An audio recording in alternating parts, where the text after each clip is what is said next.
How to enable or disable increase quote level in mail on iPhone X. And okay guys, here in your mobile phone, go to settings.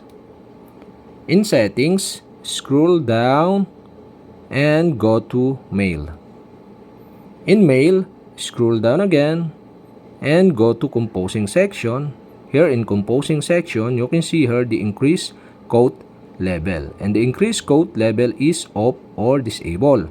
To enable this, you'll have to do is tap the increase quote level, and you can see here the increase quote level, and on the right side of this you can see the switch button. To enable or turn on the increase quote level, okay, you'll have to do is switch on the switch button on the right side. So if this turn on or enable, adds a level of indentation when you forward or reply to a message.